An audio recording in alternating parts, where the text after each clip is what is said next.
Check it out. Come and check us out as we think it's a sports show. Come see what we about. Check it out. Come and check us out as we think it's a sports show. Come see what we about. Hey, Mike, Rad, Mills, Preach. Come check us out so you can see how everybody think. Mike, Rad, Mills, Preach. The show's about to start, so everybody take a seat. And we are back. It's your boy Mike D, and thank you for tuning in to another episode of We Think It's a Sports Show. I got a great show for you today, so let's get started. Got my big cuz Who Get 'em Mills Get 'em, my A1 since day 2 Rad, and my point guard Preach. All right, so Millie, how was your weekend? Give me the highlight of your weekend. The highlight of my weekend. I've been pretty active lately. You know, we had our little challenge. I haven't really been running on like miles and stuff like that, but I've been hooping about 3-4 times a day. This weekend was actually, three, 4 times a week. I'm sorry. I was going to say 3-4 times a day. A week. Highlight, man, my shooting game is getting crazy. I know it's probably hard to suck in, but man, pause. My three. I'm about 82% from the three right now, man. And Yo, Mills, you know, Mills, I was there today. You know that, right? Today? Yeah. We talked about the weekend, brother. Oh, okay. Yeah. Just letting you know today, that I was. Today I was about 1 for 6, but okay. Yeah. But we talked about the weekend. You're right. My bad. I shouldn't have cut you off, G. Yeah, I was about 82%, shoot at least 20 shots. So that was a highlight of my weekend. Are you wide open on these? Like just wide open, like on some? I am because as you guys know previously, you know, especially high school, I wasn't a shooter, but you know they say practice make perfect. I've been putting up 100 shots an hour, you know, on any given day. Numbers, man. So, you're gonna let Mills just make up numbers? He hooping 3-4 times a day. He putting up 100 shots an hour. You just making up numbers now. Online you try to create who you want to be and stuff. So we just let my man create your avatar, bro. Do your thing. I'm in the lab. That's all you need to know. I'm in the lab. I'm putting up shots. I'm in the lab. I respect that. How about you, Preach? Give me your highlight. I think my highlight was we had our fantasy draft. I had a couple of fantasy drafts, and you know they say you can't, win the league at the draft, but you can lose it. And I want to say that was a lie because I believe I won it. My team. What year is this? 2018, 2017? Because it seemed like it's deja vu. Because I think you said this before. All right. Every year.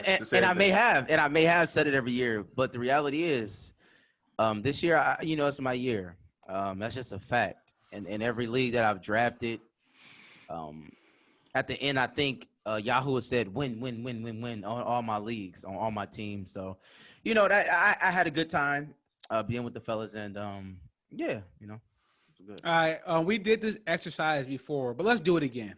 Raise your hand if you have a title in a Real Man's Fantasy Football League. So I'm raising my hand. Rad is raising his hand. Mills is raising his hand. And Preach is trying to raise his hand, touch his ear. But Preach, you do not have one. Have you ever been to it? Yeah, you have been to a championship, right? And you lost. Who'd you lose to? I was hoodwinked. You was hoodwinked? How were you hoodwinked? You lost to Dirty Tay? No. You lost Mike, to me. What happened was Mike changed the settings the last game. Oh. That's a fact.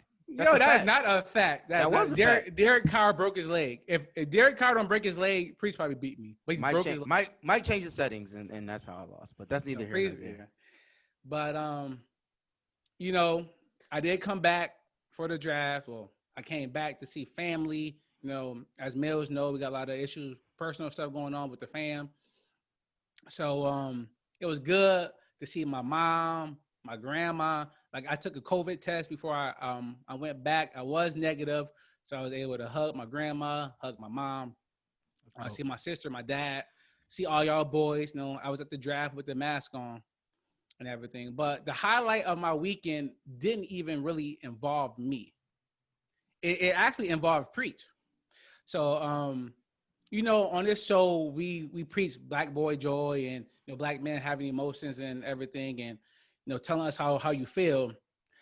But bro, when I seen Preach and Nas hug at the draft, not on pause, but when like y'all slapped up and embraced each other, that made my weekend because that's what it's all about, right?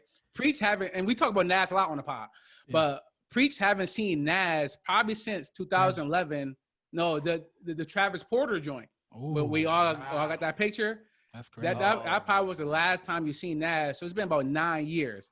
That's and crazy. when you and that was like my boy, Nas, my boy. And like, yo, that to me, that was dope. You know, that's why I come back for our drafts. You had that in person. You know, we get pizza, we get wings. You know, boys drink. Some people smoke if that's their vice. And like we just talk and laugh and we have a good time. And so that's what it's all about. So I appreciate that Preach. I appreciate that Nas. Your boys made my day with that joint. All right, Rad. How about you? So best for last, Rad. Anything special happened for you this weekend? A few things. I got a closing date on my first crib. Yo, what? Whoa. So that happened this week. So that's dope. You know what I mean? But mainly I got engaged this week. So it was an overall there we go. Great weekend. Right? Yeah, great week, man. A lot of goals that I had are just coming in. You know, it's funny. I've been telling my girl or fiance, Shant, 2020 is our year, and it started off like, bro, you're bugging. Like, no, it's not. But just to finish out this year strong, and continue and have more goals to accomplish is dope. So yeah, man, that was my weekend. Man, I know Biggie said move in silence, but yo, this man Rad, are we even friends, Rad? Yeah, I literally have no idea what's going on in your life. Bro, you got a house? Yeah, bro. Yeah. But he been talking about that, Mike. Yeah. To who? Not to me. Okay. I guess it's just me. Yeah, bro. Pre-production. I brought it. Yeah, he talks about it all the time. Yeah.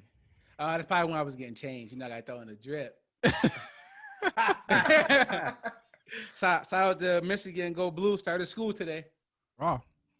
Yeah. Raw. All right. So, that sounds like we all had dope weekends, emotional weekends. So I'm excited about this show. So let's get into it. Culture Roundtable. Bust down, I went and bought a new paddock. Money pile, spending like we never had it. It's perfect timing. Put more work into the passion. Now he's shining, leader of the new addicts. Bust down, I went and bought a new paddock. Spending like we never had it. Put more work into the passion. Leader of the new addicts. All right. Who we want to start with? Let's start with you, Preach. What you want to talk about? Mike, and let me say this to the people. I know you see my eyes going back and forth. I am not being disrespectful. I have a fantasy draft going on, and I'm on the clock right now. Are you going to win this league too? Oh, this one is in the bag. When I say this one is in the bag, I got. Let me tell the people real quick because I know y'all want to know. Just give me 2 seconds, y'all, so I can put my. First of all, let me draft. What round you in? I'm in the 10th round. I think I'm gonna go tight end, y'all. Hayden Hurst. What y'all think? I like Hayden. Should I do it? I'm better in the 12th though. I mean, who else is there? All right, forget it. John Smith there? I'm not talking to y'all no more. All right, I just made my pick. But anyways, what I want to talk about in the culture roundtable, and I'm not gonna tell y'all who y'all pick because y'all gonna steal my sleepers. But since Rad gave this wonderful news, it's been on my mind. I've been thinking about it. I actually brought it up at work the other day. I want to ask a question. Yo, Preach. Yo, you and that gum is gonna kill me, bro. Okay, I'll take it out. Pause. Is marriage back? Like that's what I want to know. Is it back? Or whatever Rad is talking about. It's Byke. Okay. It's back. It's back. Okay.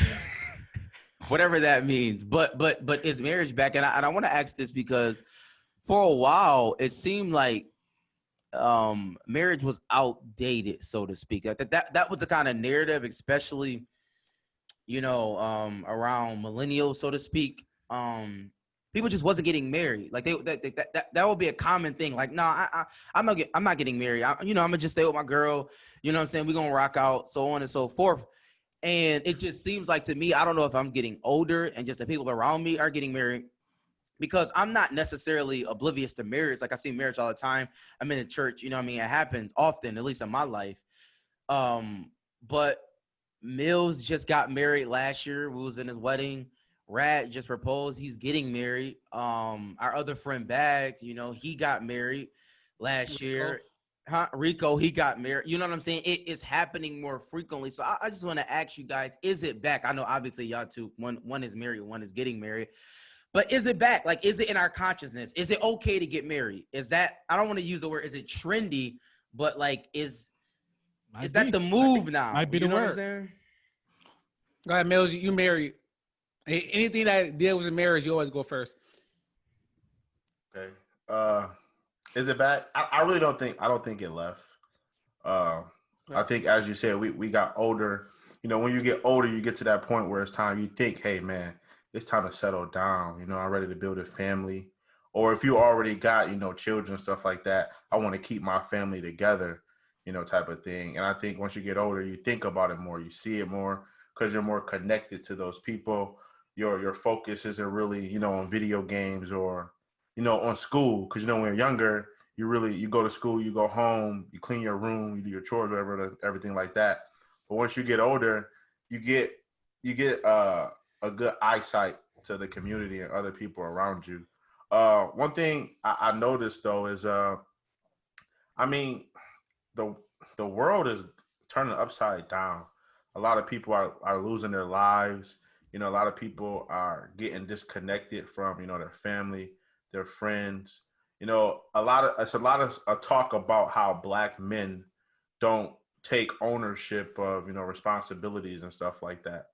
And I also think that it's the women that they're letting them know, man, they're putting their foot down. You know what I'm saying? Like, because most people, honestly, most African-American males, it's a good percentage, they have children before they get married. And do you know, is that really a stat? Nah. It's crazy because I don't know if it's true, but yeah, it is plausible. Yes. No, it doesn't mean it right. He could just be talking. Yeah. Well, a lot of them have children. It did.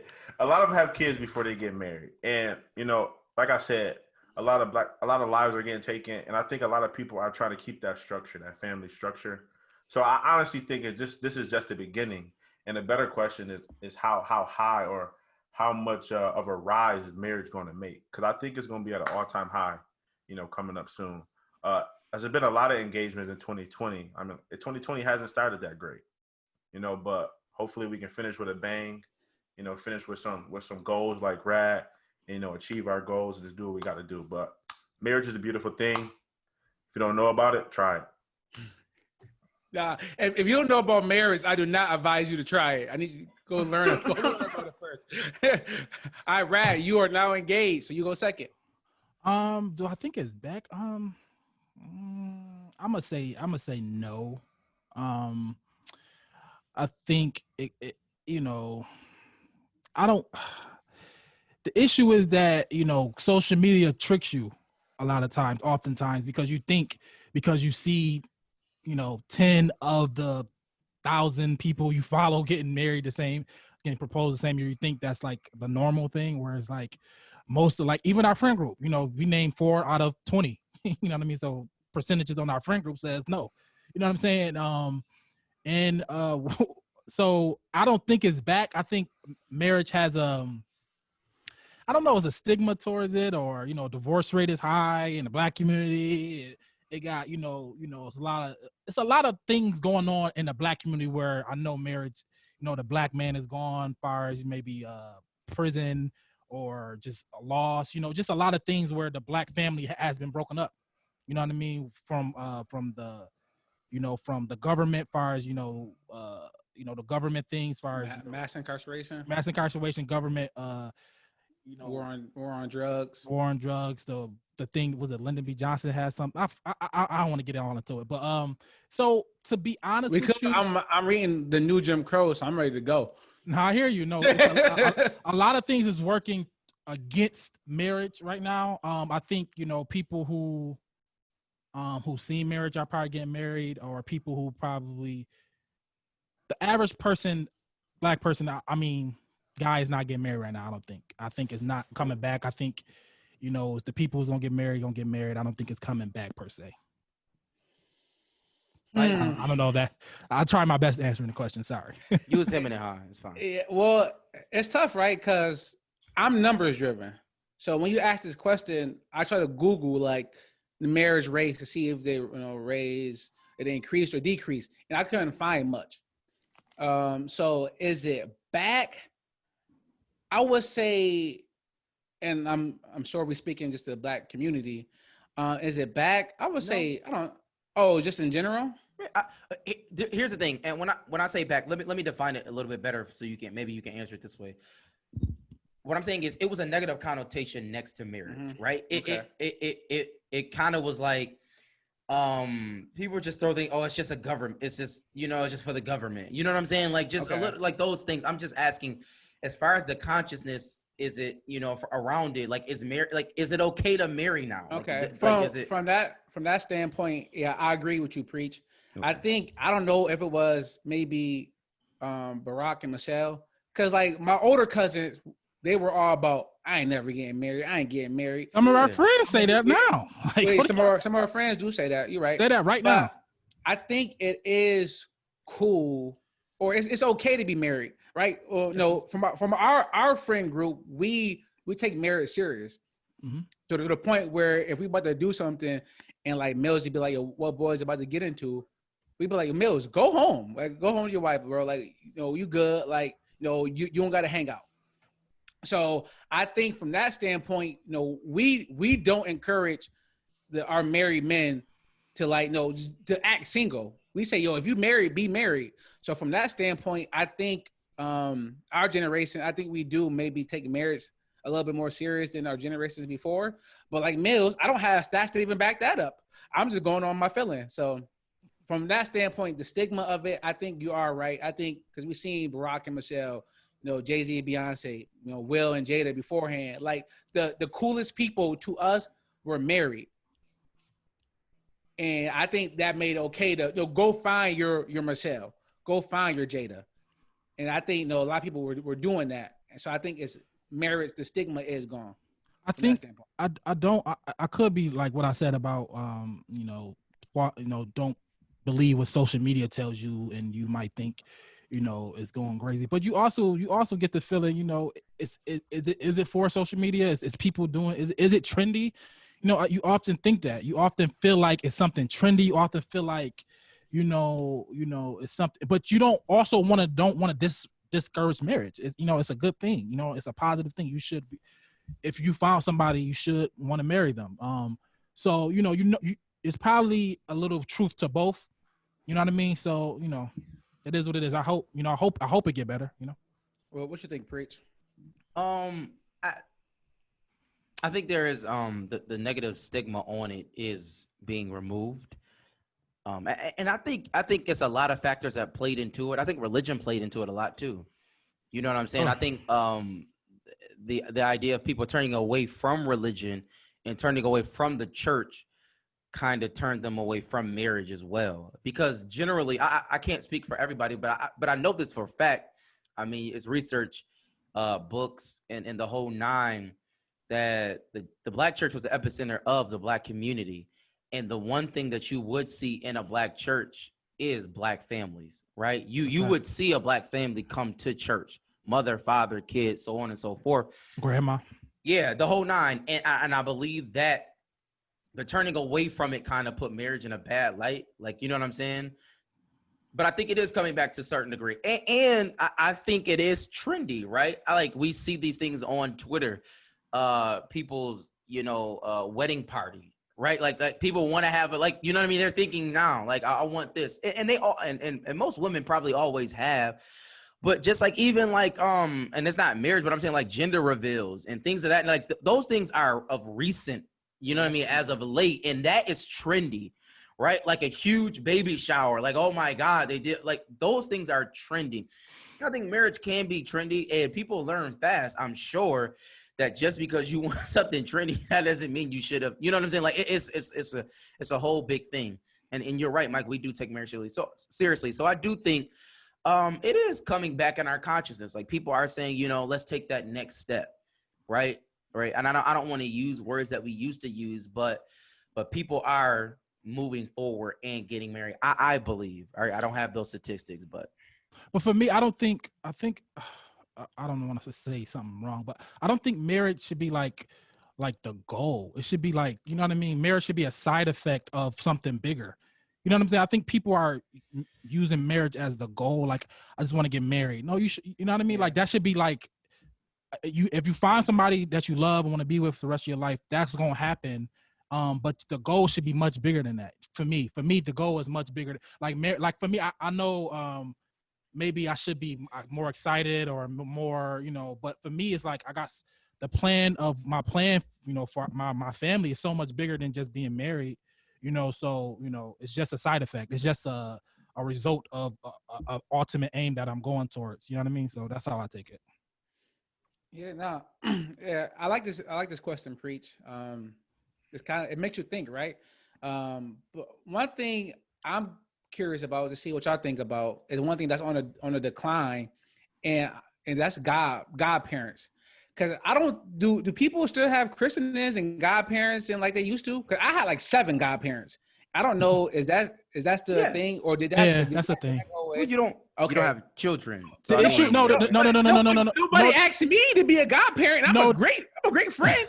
No, I figured it was done. The thing is, like Sam said, people are turning away from church, so people maybe not getting christening, but they're just having a godmom. let me. They're just having a godmom. You know what I mean? My godmom, but not understanding what it truly means to be a godparent. You know what I mean? I'll say this. I think, to be honest, one of the things that probably held up is babies being christening, right? Like that holds up, right? Even if you haven't been in church for however long, you will bring your kid to church to get prayed over. Like you see that all the time. I think that has held up. As far as godparents is concerned, you know what, Mike? Now that I think about it, it is. I'm just speaking from my experience. I tell people I have the best godparents in the world. Like literally in this world, I have the best godparents. My godparents' sister, Brother Calhoun, Sister Calhoun. Like I love them dearly because like they were true. I had a true God family, right? Their daughters, my god sisters, like, you know what I mean? Like I was over there all the time. It was like it takes a village to raise a child. Like they were in my life just as much as my own parents was. So to that effect, I do agree, Mike. It's not.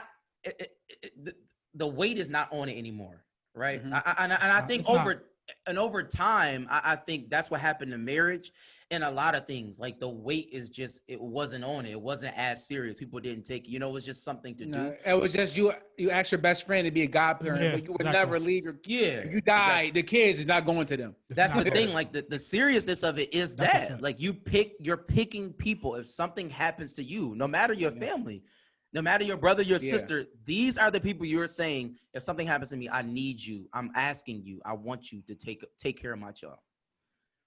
So are you a godparent, Rad? No. Are you, Mills? No. But your wife is Rad godparent, or godmother, right? Correct. That's crazy, Rad. You couldn't ask Mills to make it complete. I think it's Byke. No. Honestly, I think Mills is kind of thrown in there. Yeah, I'm different, guys. So don't never judge anything on what I do. I am solely, if this is the normal, I'm somewhere outer space somewhere. So I'm sorry. Don't be, you know what I mean? I'm just not the norm.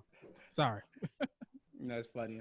I would say that hopefully if marriage is on the rise, hopefully Black home ownership is on the rise. Rad is doing his due. He just bought his house because that's where we really need to increase and get that home ownership. Get that. I mean, that's how people gain their wealth is through home ownership. A lot of people. Rad All right, applying all right. pressure, man. He applying pressure over there. And man, Rad applying pressure on boys. That's what I'm talking about, Rad. Put your foot on boys' neck. I All have right, all the Millie. expectation of y'all boys to follow suit. Trust. I mean, I'm looking now, man. this is a I'm four looking that's now. definitely gonna follow suit. I know for a fact. All right, Millie. So what you got? Well, this topic doesn't have to be long at all, like the previous one. I just want to get you guys, pretty sure you guys saw the battle. I won't even say the battle, the fellowship that occurred with Brandy and Monica. You calling that fellowship? Fellowship? Bro, they was chilling. They But brought Brandy, up God a few Monica times. Yeah, man. versus very good versus battle. They had some thoughts that they brought out as well throughout the battle. Some speeches, some quotes, some encouraging words, some RIP stuff like that. I just want to get you guys' insight on the battle. Who you thought won? Anything that stood out to you guys? One thing that I thought stood out was at the beginning of the battle, Monica let Brandy go first because I think she was a little worried about the song selection. So whenever Brandy threw something, she knew what to pull out her bag. You know what I'm saying? That's the advantage that I think she had. But just want to hear what you guys, thought about the battle. I'm gonna be honest. I'm on Mills. I'm Mills this day. I just couldn't watch it. I'm gonna be honest. Like I turned it on and it was just like, yo, they was just talking too much. Like I was like, yo. And listen, this is no disrespect to any females out there, but I'm sure every male may or may not have experienced this. And I'm gonna say it. I'm bold enough. It was one of those times where, you just want to be like, yo, can you just be quiet? Like, yo, like, first of all, the game is on. Like, you, like, just, we don't need this right now. Like, we don't need this right now.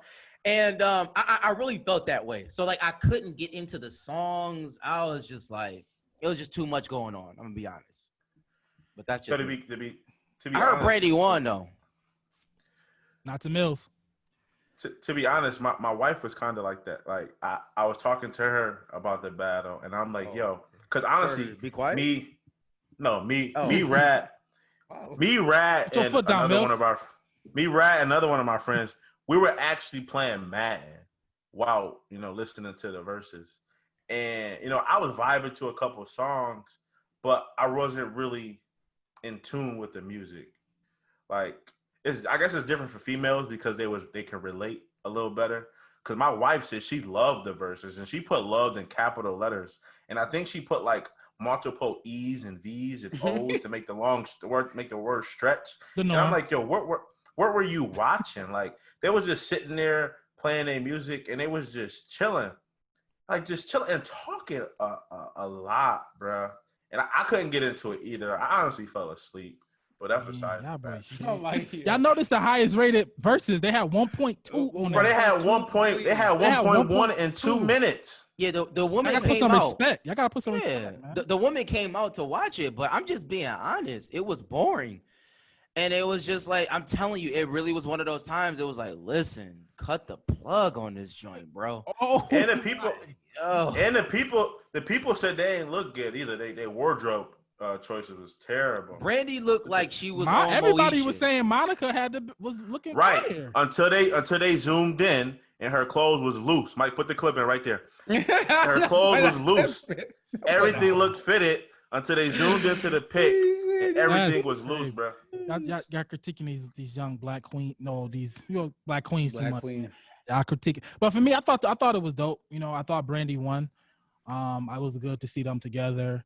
I thought Brandy won. I thought Monica did a really good job. It was a lot of ties in there. That's where it was a lot of ties, a lot of good songs. Them two has a lot of hits, man. They went 3 hours of just hits after hit after hit. And it was dope. I think Brandy, sung really, really good. Monica kept forgetting all the words to her songs, but it is what it is. But Brandy, when she went live, started singing, I thought that was gonna get her over the top from what I said last week. And I think that's what happened. I think Brandy is, the better singer. And I think, you know, it was just, I forgot about all the songs Monica had though. Monica was just, you know, dropping hits after hits, you know. It's just two different, for me, it was just two different type of, you know, tone. Like Monica was the R&B chick from, you know, from the hood, you know, that vibe. And Brandy was put up to be, you know, like the star, you know, the star, you know, just the song selection, the song, what type of songs is written for Brandy, what type of songs written for Monica. You know what I mean? You just felt the difference in, you know, one was clearly R&B, one was, you know, being molded after Whitney Houston type of, you know what I mean? So you just felt that difference. And I think a lot of people, you know, depending where you was from, you know, which way, what song would push you each way. But I had Brandy winning. I have Monica winning close, like, you know, it was a lot of ties. There was like 5 or 6 ties. Brandy had like 10 or 11. Monica like whatever, 6 or 7. But yeah, I had Brandy winning. Okay, so Brad, you said you had Brandy winning. You see, you had Monica winning. So you had Brandy. I switched it. I made a mistake and said Monica. I meant Brandy. Okay, all right. So, couple episodes back, we talked about the Snoop and X versus, and I came on and said something super cliche about that. No, we all won. And Brad, you didn't like my answer, but that's how I felt. And it's similar to that. I feel like we all lost this time. I feel like we all lost. We all lost, bro. Listen. From the standpoint of who I think won, I came on here and I said that I think Monica is gonna wash her. And if you ask me, Monica washed her. Song what? Monica washed her. But I'm a huge Monica fan. I said that. Like I throw on Monica Essentials, you know, any day. So I'm a huge Monica fan. But to me, the whole vibe of it, I thought it would be like some Black Girl Magic, like Jill and Erica. And we said it wasn't going to be that. Yeah, they had beef. You're right. So the first time they talked in like 9 years, they said 8 years. Yeah. So I knew it was gonna be like no chemistry, no chemistry, no sage, no love. Like to me, it felt very passive aggressive the whole time. I felt like Brandy was trying too hard to get Monica to like laugh and have a good time, and I feel like Monica didn't try hard enough. Like Brandy kept trying to sing with Monica. Monica didn't want to sing with her. Maybe because Brandy a better singer. I don't know. That's a fact. But Brandy was definitely a better singer. You could hear the range that she has, and Monica even talked about that. But it just didn't seem like they wanted to be there. Brandy kept talking about some tour. Monica said we're not going on tour. It's like I don't know, man. To me, watching it, and I didn't watch it live, so I didn't see all the comments. But just watching it, it seemed like they were fighting each other. It was Brandy, I did this at 17. Monica, well, I did this at 12. Oh, well, Tupac did this. Oh, well, Babyface did. It was like they was really battling and competing the whole time. Like they were their whole career, yeah. Yeah, and I didn't like it because I was waiting for like I got the earrings to come off. Like I said, I was waiting for it. I don't know. I didn't like it. It wasn't the verses for me. Even though I love Monica, the songs were dope and stuff, but the vibe wasn't there. I think we've been spoiled. I think we've been spoiled by the other ones that generally most of them was just it was a love fest. It wasn't. It was tension. It was underlining tension, but it was just like it was love. I think honestly, I don't like that it was so long, but I'm not upset that they were against each other because you are versus. Yeah, like I'm trying to beat you. I've been trying to beat you my whole career. I don't necessarily care for you that much. Like I want to. I don't know if they're well. I mean, they don't really care for each other clearly, but I think that it should be a little tension in the room. Like I'm better than you, period. And I'm showing you. I don't think it has to be like we ain't got to be all kumbaya. Like you know what I'm saying? It's competition. I mean, basically, if you look at, the comments can be misleading, obviously, but the comments they was. 1.2 is in there, y'all. Like, well, it's Brandy and Monica. It is Brandy. At the end of the day, it's Brandy and Monica. But them not the two biggest stars to date. It was. I mean, you don't think Snoop and DMX is bigger than Monica and Brandy? Well, you talking about 1.2. I think it's a generational thing and it's a woman thing. So that it's a woman thing as well, right? Women do come out in numbers, clearly. You're right. Like I'm sure it wasn't a whole lot of men on. Well, I don't know. I'm not going. No, I probably a lot of men on there. Men love Brandy and Monica. You know what I'm saying? I'm not saying they don't, but I'm saying women definitely showed up. Like black women Twitter was out. You gotta like give me that. No, that's a fact. think I mean, they- I'm not arguing. I think they honestly did what they needed to do. 'Cause they related to the women. They gave the women what they wanted because a lot of women loved it. You know, It was catty. Truth be true. It was catty. Sometimes. A lot So of women are loved it. catty, Rad. No, it was catty. This particular. Oh, okay. You told women But, to we- shush. Be quiet. What are you talking about, bro? You bugging out here. Just be quiet. Like, what you talking about? I Like, did. bro, I did. You want, me bugging. you want me to say it again? No, I don't want you Oh, to say okay. that. All right. But we're definitely looking forward to the bigger and better verses.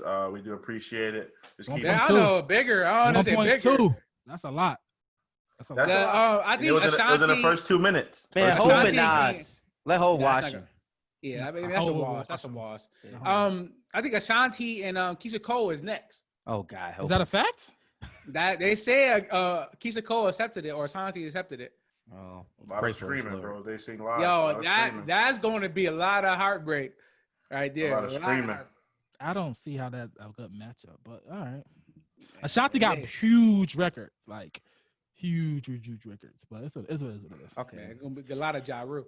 we can. Yeah, a lot of Ja Rule, Murder Inc. Like that was crazy. So all right, it is what it is. All right, Rad. So I know you had a busy weekend, but you got anything you want to talk about?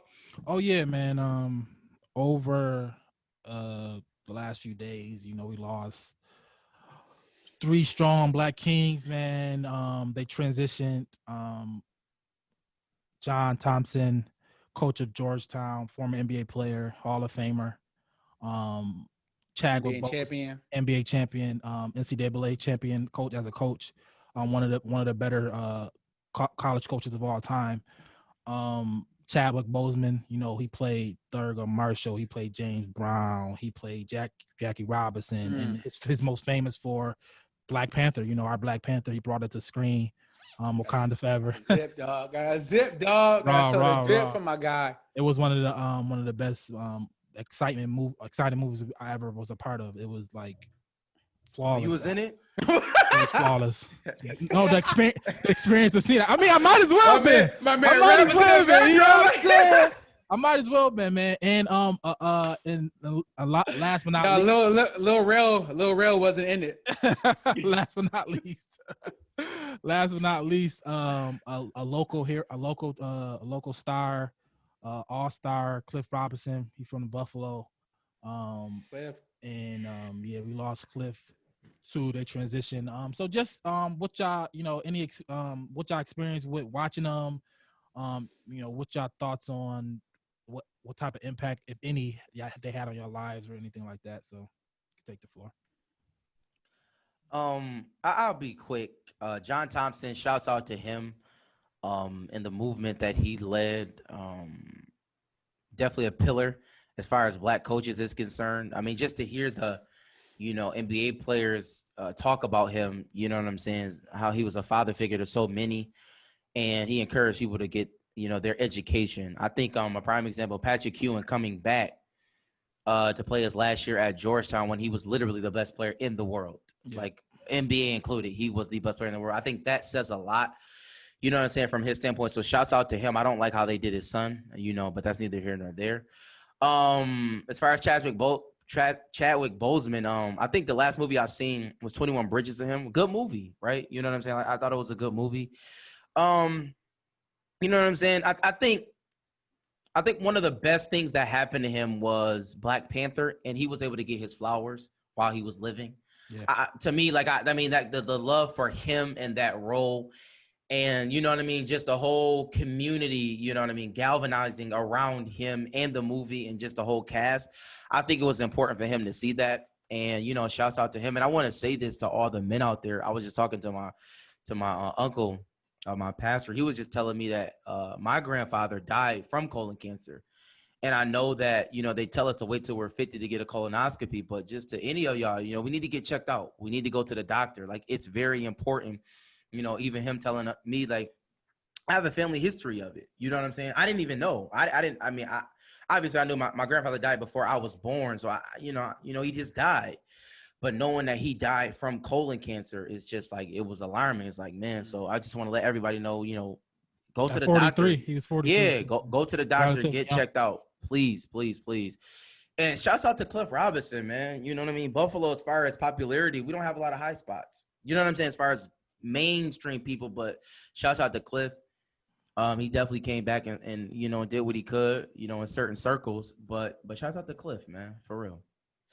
So a couple shows back, I know I keep referencing back, but I made a comment. We were talking about Black is King and how I'm sick of like the slave narrative. I'm sick of the, you know, the black woman throwing the baby into the garbage type of thing. Like I'm sick of those stereotypical stories. And Chadwick said, I'm not playing any of those roles. I'm not playing the slave. I'm not playing the help. I'm not doing that. He said, I'm not going to tell his story. I'm going to tell our story. You know, a little plug from my poem last week. He said, I'm going to tell the stories that celebrate Blackness. So he was Jackie, he was Ernie, he was James Brown, he was Thurgood Marshall, and then like, you know, T'Challa, like he was just excellent. And like, that's something I felt about him for a long time. Because I always talked about how he don't do those type of movies. And then seeing everybody feel that type of way was pretty dope. Big John, I mean, we talk about Big John. He's one of the best coaches. He's probably one of the most iconic and notable because how big he is. Yep. Like, I remember when I went to go see the Bills-Patriots game last year. And on my way, I said, I didn't care if the Bills won, lost, or whatever. I said, I want to see Bill Belichick on the sideline. And I hope he's wearing a hoodie. And I'm hoping the sleeves is cut off. Because I just wanted to see Bill Belichick. I feel like Big John is one of those coaches where I'm going to like a Syracuse-Georgetown game. I'm like, oh, hopefully Big John bring it tonight. Hopefully he all over that court because he was a presence. And we talk about Cliff, man. My uncle played ball with Cliff. So he was always I had pictures of Cliff inside the house, him and my dad, because my dad was a basketball coach. And I always talk about the 12 and under leagues that Mills and I was in. But I never said triple double Mills. Those were the Cliff Rob. I got it. In fact, I found a picture of me and Mills I'm going to put up. But those were the Cliff Robinson leagues. Like Cliff had a league in Buffalo that he sponsored. So to let all these young athletes play ball. And for me, that, I'm making it so dramatic, but I played in that from 5 to high school. So the Cliff Robinson, the Cliff is what we called it, was a huge league in Buffalo, a big league in Buffalo that if you played in the Cliff, like, you know, you were out there hooping. And that's where Mills had his, you know, triples, quadruple doubles he was doing. So shout out to Cliff, shout out to Chadwick, shout out to Big John, shout out to some dope black men.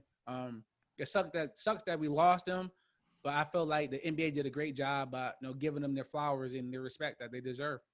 I just want to throw out some Cliff stats because I think, you know, just understand that he was a really good basketball player. Yeah. He was an NBA All-Star in 94, 2-time NBA All-Defensive Team, second team, NBA Sixth Man of the Year in 93, second All Big East, third team All Big East in 88. Like, so he was a real average 15 in the league. Help Portland go to two chips, I think. He averaged 15-5 in the league. So this is not like, you know, just local star that made it. No, this is a local star that made it and contributed in a big way. So shout out to Cliff, you know, rest in peace. Yeah, and rest in power. I feel like when we talk about like philanthropic efforts, we always focus on LeBron and how the impact he's making nationally. But you can be a Cliff and make an impact in your hometown, and that makes a difference. That matters. Absolutely. All right, Mills, get in there. Real quick, I don't really want to, you know, echo what everybody else said, but I do want to, you know, talk about Chadwick real quick. Black Panther was probably one of the best movies that I've seen in a long time, if not one of the best that I've ever saw. And I just want to spotlight him because I don't know. Have we ever had like a big name black superhero before? Blade, but you know, no, that was why it was so big. So y'all gonna tell me y'all gonna sit here and disrespect Blank Man right in front of me? Gonna say that. Yes, I just did. Are you serious? Anyways, Mills, what was you saying? Rob Blank Man. Blank Man. Yeah, I really used to like that movie. Though. Like like when I was young and didn't know like better, I used to watch the movie all the time. I mean, it's a good movie. Up and Away. Wasn't that a Disney movie? Up and Away. Robert Foster is his name. Rob. Hey. Go ahead, Mills. Go ahead, But you're right. You're right. Black Panther was it. I just I just want to shout him out for not just being the superhero Black Panther, but for being the superhero as Chadwick. Because as we said earlier, he fought a battle of colon cancer, and they said he had it for the last 4 years, and it was quiet. It was a quiet thing, you know. And I want to shout out his family and his friends for keeping that, you know, that secret, you know, keep it held in. You know, you can't really count on a lot of people, you know, when it comes to situations like that they won't, you know, do things that you don't approve of. But I do appreciate them doing that. They said his battle, I mean, he played big major roles. And you can see the difference, you know, in his weight and stuff like that if you actually look at the stuff. But he played powerful roles. He was dedicated and he put forth his best effort. You know what I mean? And I really do appreciate him. I admire him for being that superhero that we see outside of the movie theater. And that's just one thing that I wanted to throw out there. That's dope. Mills, I'm glad you brought that up. I don't want to be long on this, pause. But people talked about, because he put up a photo maybe 2 years ago where he looked like really, really skinny, and people made fun of it. Is that something that, you know, we should feel bad about?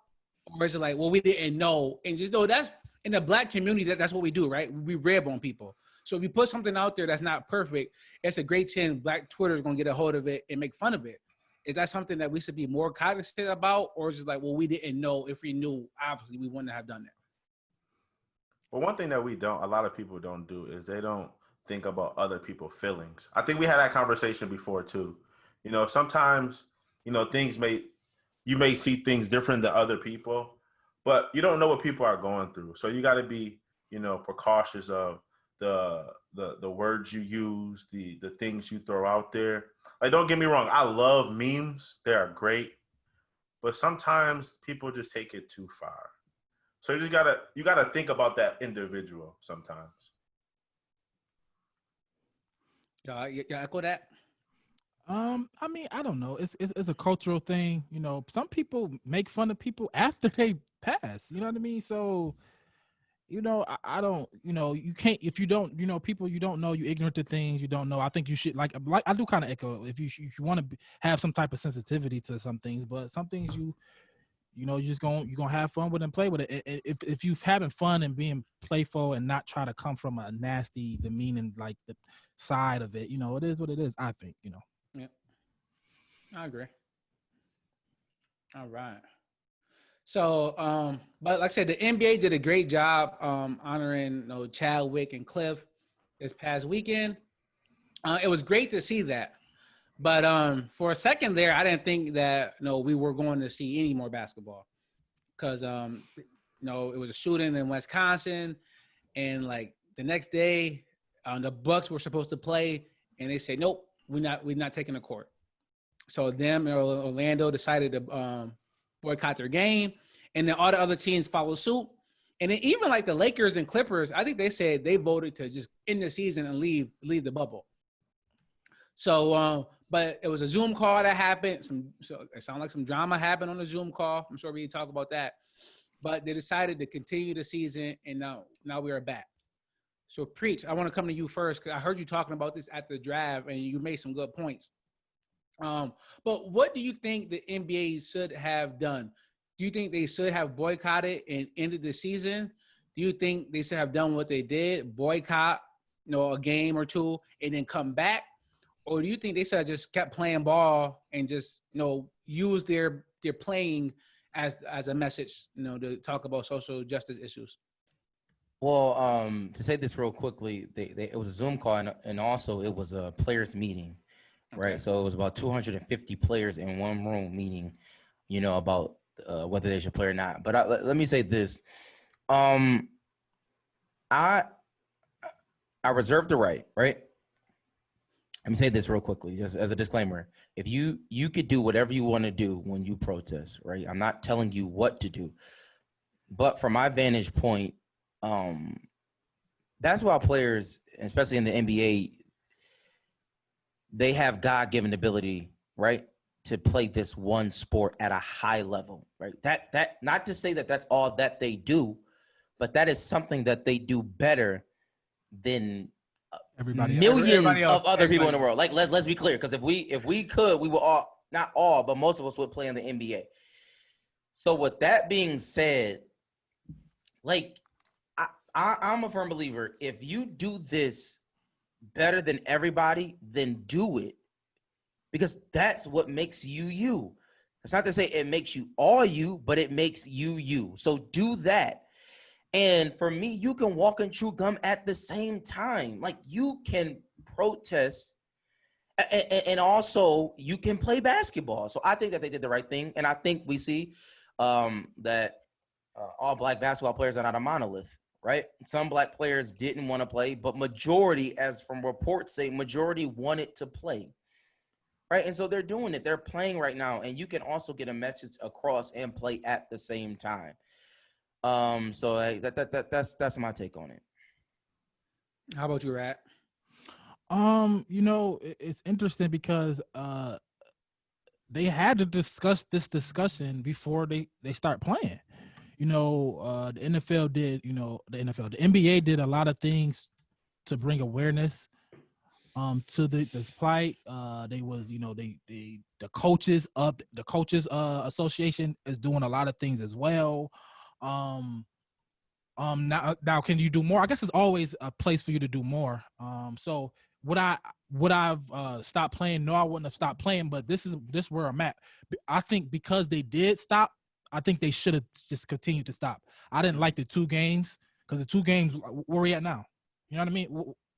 What's going on now? We back to playing basketball. Everybody back to watching. So Can I think push back on that. No, because I'm still going. Okay. But in a minute. But I personally think ultimately, if they, I know it was a report that LeBron was mad because they kind of acted in rogue and they just did it. The Bucks just did it by themselves and didn't plan anything. But I understand sometimes emotions. You do something emotional and it sparks something else and it trickle down. A trickle down thing, as Sam will say. But I think that they should have, if they boycotted the first 2 games, I think to make something substantial and something really to happen, they should have just canceled the season and figured it out. The 2 games of the boycott, Figure what out? Whatever they wanted to do. Whatever they wanted to do. The 2 games that they missed, not even missed games, they just missed 2 days. The 2 days they missed, I don't think really did anything. And I think it would have been better for them to just cancel the season if they felt that way. You know what I'm saying? Because what happens if it happened again? Okay, and that is my issue. Like, I don't know when.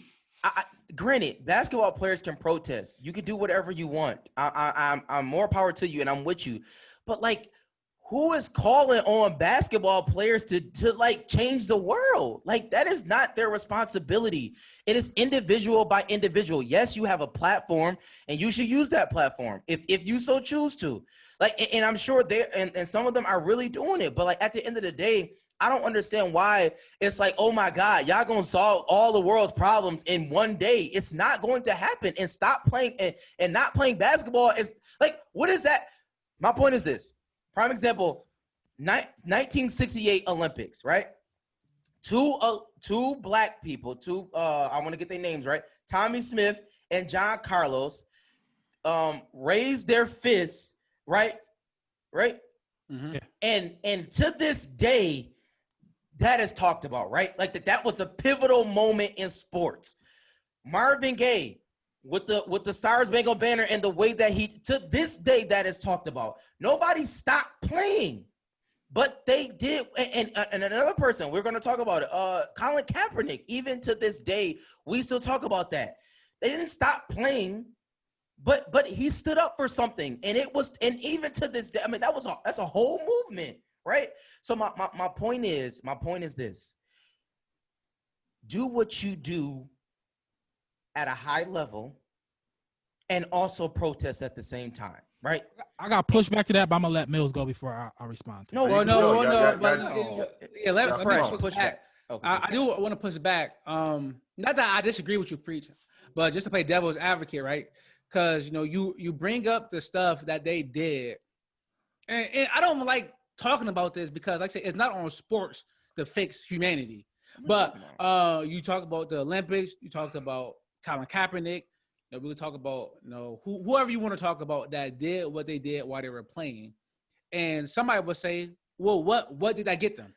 But then, Is that a serious question? I'm just saying, if somebody was to say, no, if we are still fighting, so it's like, did it get us what we want?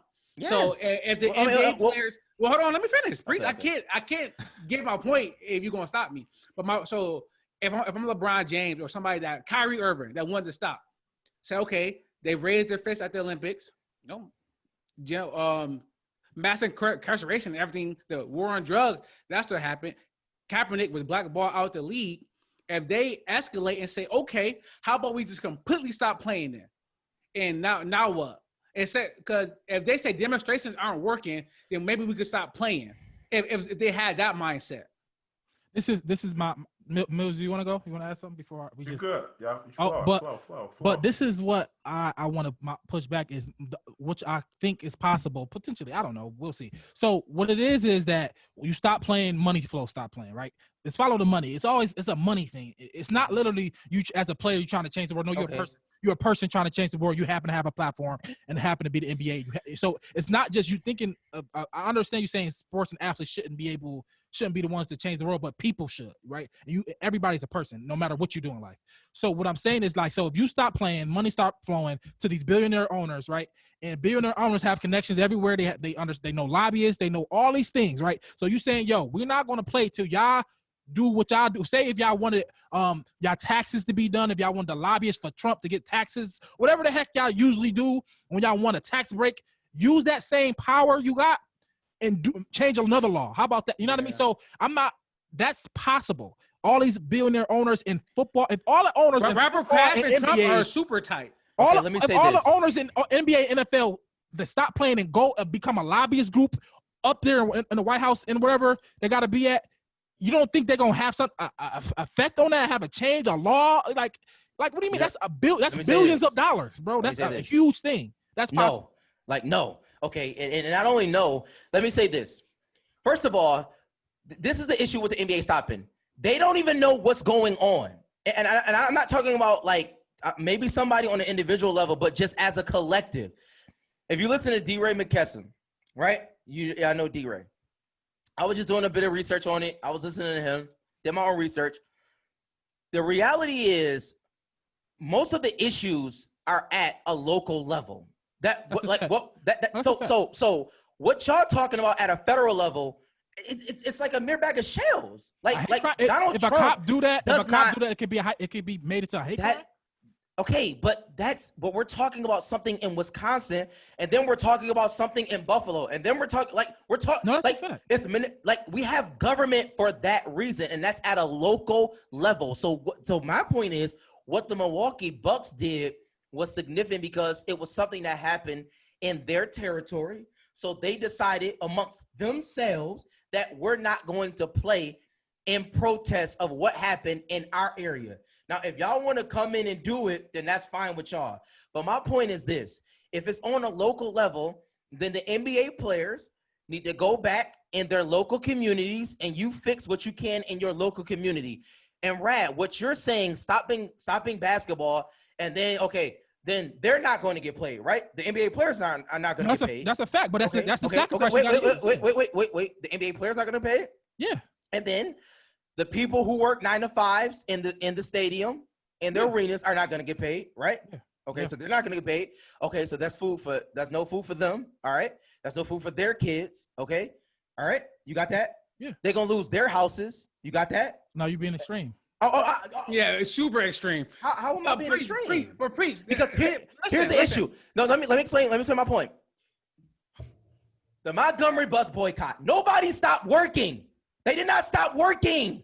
They went to work. They just didn't use the bus. Yes, but how did they get there? You don't stop working because that hurts you. It's called sacrifice. No, it's called economic empowerment. We need money to change things. That's how lobbyists change things, with money. Did you hear my argument? If LeBron stops playing, Or man, I don't want to use LeBron because LeBron got long bread, but I'm talking about the you know what I mean, the person that needs the money, because at the end of the day they got bills just like we have bills. It's like, it's foolish to think stop working. No, don't stop working. Work, but use your money and your influence to change something. Like you could do, bro. I hear you. But no, are you gonna stop working at GM? Are you gonna stop working where you at? Are you gonna start work? Like, no. Why are you putting that on them? And well, I'm not. No, stop. Because GM just went on a strike. We were just on a strike. What are you talking about? People, the union wanted things. So that's different. Yeah. Okay. That's how unions work. We're not talking about laws. We're not talking about policy and shooting black people. I know, but my point is that stopping working has always been a thing. Yeah, you talk about millions. We talking about the owners losing billions, so they are going to act. If like Milwaukee is already, they're saying we want 131 bills that's on your desk signed, and I'm sure the owner is helping out. Go ahead, Mills. I want to get Mills in. Go ahead, Mills. Can I ask Mills one question though? Can he answer this? No. I want to get Mills in. I want Mills' take. Go ahead. Mills want me to answer. He want me to ask him this question. He said. Mills, you want Priest to ask the question? Go ahead, because Priest not gonna shush until he asks it. Go ahead, Mills. Priest. Is the owners responsible for policy? That's all I want to ask. No. Okay. No, nobody is saying that, Priest. That's all I wanted to know. Question. That was a waste of time. Go ahead, Mills. I just want to know. Go ahead, Mills. Yo, y'all boys are crazy. As you guys know, I sit back when it get heated. I just sit back and examine and just listen to the nonsense. But all right, but so what do you think, bro? I agree with Rad. Sam, you by yourself. I'm sorry. That's fine. No, he's not though. He's not by himself because I agree with him, but he's going too far. Go ahead, Mills. Right. I mean, it's a combination of both, but I honestly think, like Rad said, 2 games it's not enough. If you're going to stand for something, fully stand. You know what I'm saying? We're preaching the whole thing. Black Lives Matter, right? So we need to let people know that Black lives really matter. You know what I'm saying? Like we at the NBA is what, 70% African American? Yep. I think somewhere around there. 77. Right, and is anybody else not going to work? Preach, let him finish. Okay, preach, let him finish. Yo, preach. Mills, Did he stop going to work? Mills, you can't stop Mills in the middle of his thing. You gotta let him finish. Why are y'all? Because y'all telling other people to stop working. Why is that? That's your hard. Stop saying that. Mills finish. Like, if they don't play basketball, that's their job. What are you talking about? Understand that. They stopped playing work. They stopped going. Yeah, I don't know what preach. I don't know what preach is talking. All I'm saying is they decided to do that. Do it. Don't if they don't do it, don't do it. They for 2 games. All right. Now you can finish, Mills. Go ahead, Mills. My thing is for 2 games, right, Preach? But what statement did 2 games make? It was a statement. It made a huge statement. Yeah, Mills. Right. I'm not saying it didn't. But what I'm saying, it could have been a whole lot more powerful if it was a little bit longer. That's all I'm saying. All right, can I? And this is my issue. We can move on. I think that I don't like, and it bothers me that we ask people to do things that we are not willing to do.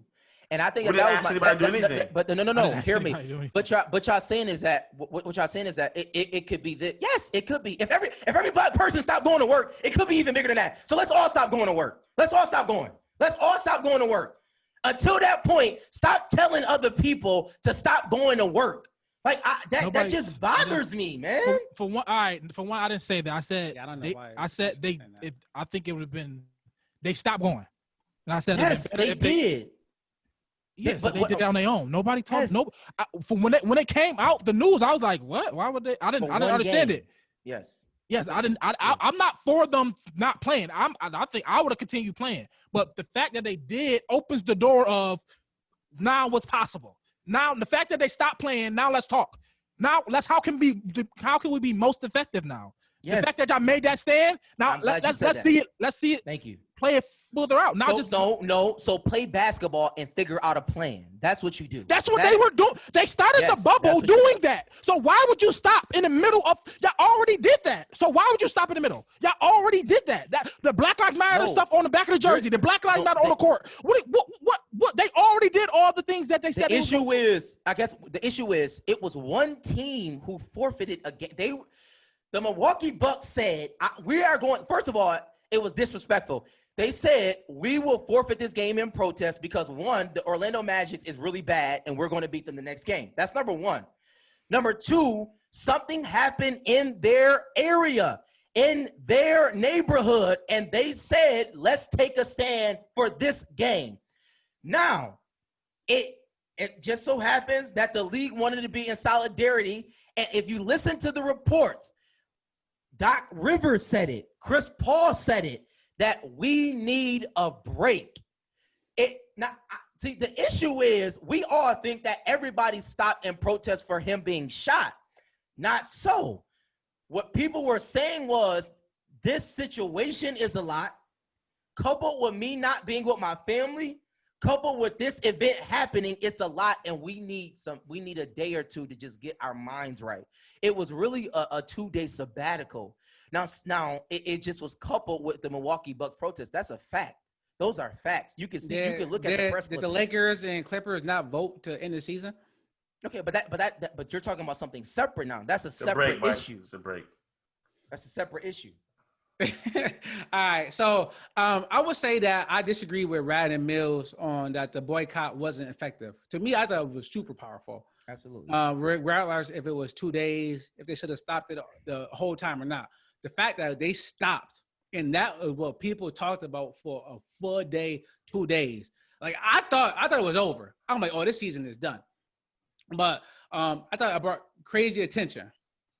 But Rad, I'm with you on the fact that, when this whole thing started, Kyrie said, nope, let's not play at all. Let's focus on social justice. And they said that, nope, we're going to play. So when you left, you knew it was a chance that this would happen again. But you were signing up to play. So they stopped play, but now they came back. If somebody gets shot tomorrow, I don't want them to boycott for 2 days and then come back again. From this standpoint on, either play or don't play. But just boycott for 1 day and come back, either just play ball now at this point. And to me, it's unfortunate that they have this pressure on them, right? Because they are basketball players. They, who has more power than them? What black, unit, let's call it, has more power than them? Maybe the NFL players. No, I was watching something, and I was watching her, and he said, I'm talking about like politicians, like that's the problem. I know that is the problem. But preach, that's what I'm saying. But you can't cut me off before I say it. The issue is that when we talk about who leads the that's what I'm saying, Mills. Like if you who leads the black, the quote unquote the black, who is our Martin Luther King? And when we talked about this like a month or two ago, I said it might be LeBron James. LeBron James is the most powerful athlete of all time. He galvanized the people and get the people behind him. Who, like, I don't know today who gets people behind them more than the black athletes and the black between black people. It's not the church. It's not the politicians. What are we talking? Okay, let's stop. Let's stop. No. Listen. What are you talking about? My point is that it's unfortunate that the pressure is on these black basketball players that they feel like if we don't take a stand, who will? Can we agree on that, or is the pressure not on them? Who else do we look to in times like this? Can I say something? As a collective, I know you're gonna say God. You look. No, at God. I'm not. Who are you gonna say there? No, we're talking about humans. So with that whole statement you said about LeBron James. First of all, we say that black people support these people all the time. Black people do not go to the games. I didn't say that at all. First and foremost, more white people buy merch. That's facts. You know what I'm saying? The people that support them are necessarily of a different hue. They're not black people. So when you say people that move the needle, you know what people move the needle? When people can get people to vote the way that they say.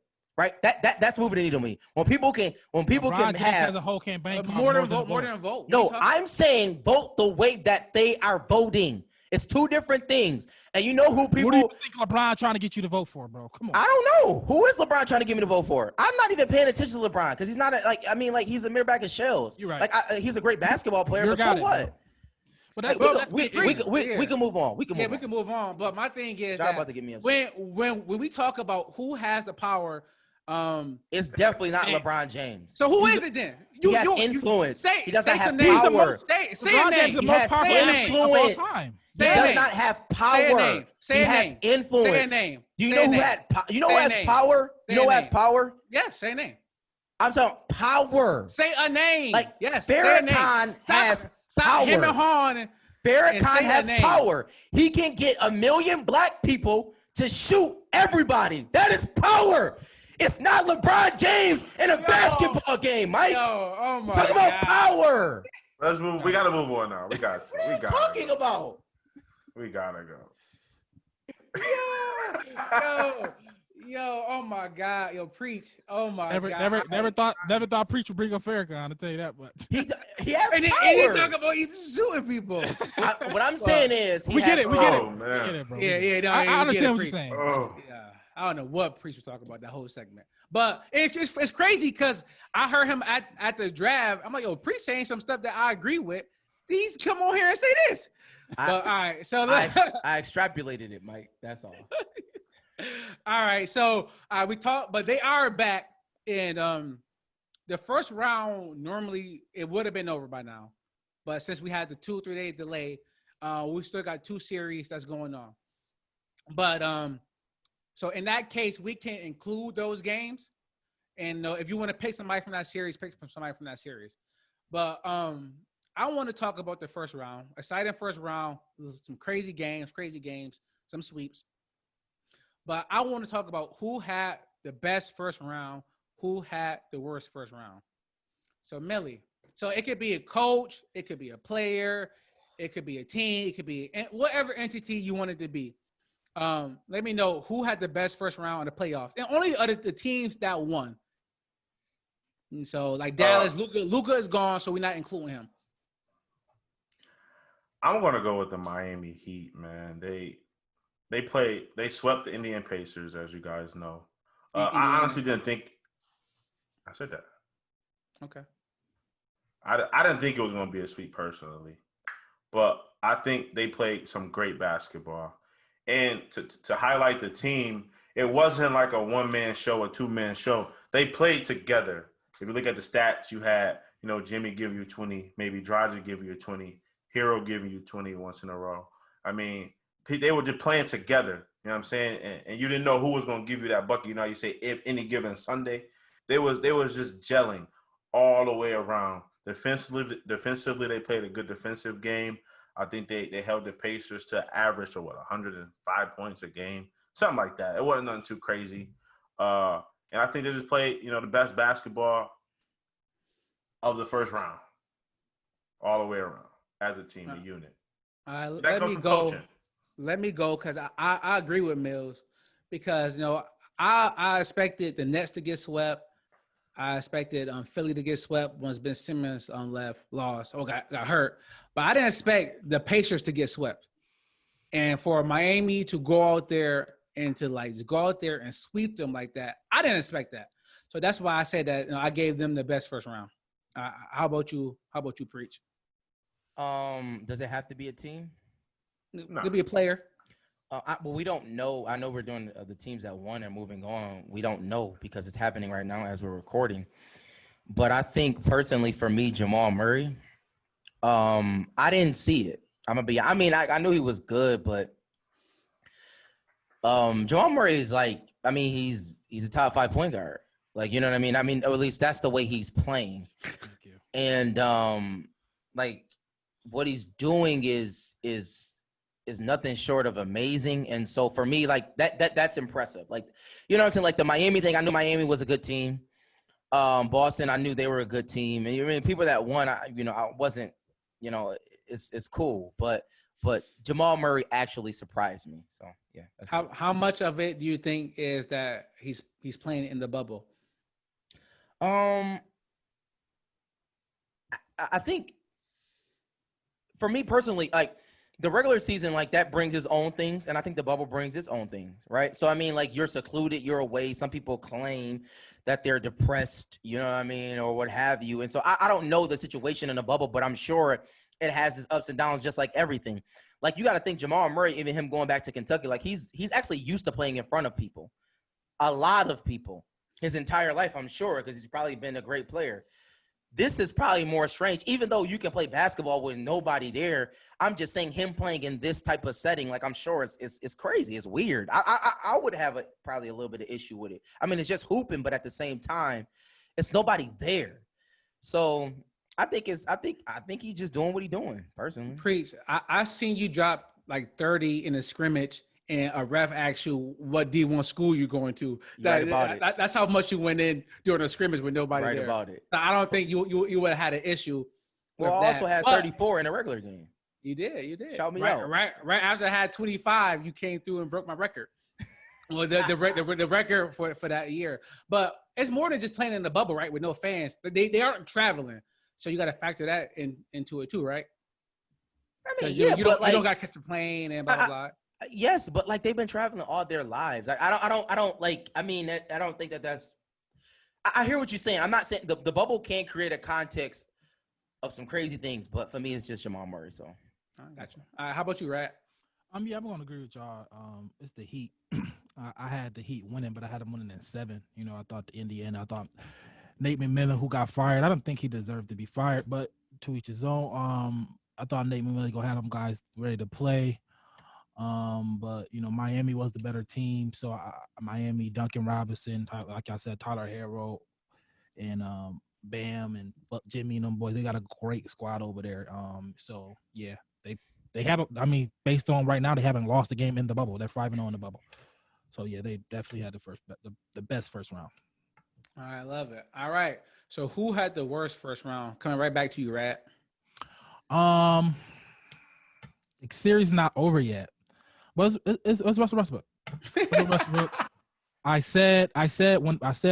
picking OKC because Westbrook playing, but when I saw that Westbrook wasn't playing, I said, oh, now I might have to go with Houston. And this is me. I'm totally honest with you. I was like, man, now it's clearly the number one guy is going to be James Harden. There's going to be no ifs, ands, or buts about it. James Harden's going to take every shot he ever wanted to take, and they're just going to be hooping. And they was doing really good without him. And then Russell came back the last 2 games. They blew out OKC 2 games ago, but this last game they just played, Russell lost his mind. He just lost his mind. He turned into OKC. God, how many turnovers did he have? And he just lost his mind. And this is I've been screaming this, and everybody think I'm crazy. Everybody think I'm crazy. I'm hating on Russell. No, I watched this man, bro. KD left this man.